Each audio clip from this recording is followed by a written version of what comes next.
National Weather Service in Wilmington has issued a severe thunderstorm warning for northeastern Claremont County in southwestern Ohio, northwestern Brown County in southwestern Ohio, southeastern Warren County in southwestern Ohio, central Clinton County in southwestern Ohio, western Highland County in southwestern Ohio, until 9:30 p.m.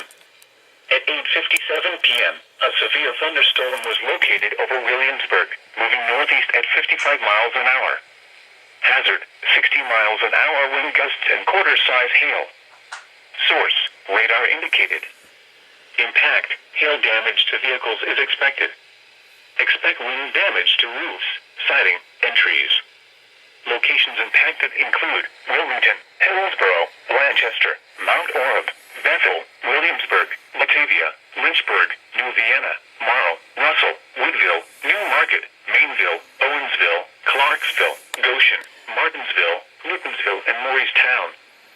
For your protection, move to an interior room on the lowest floor of a building.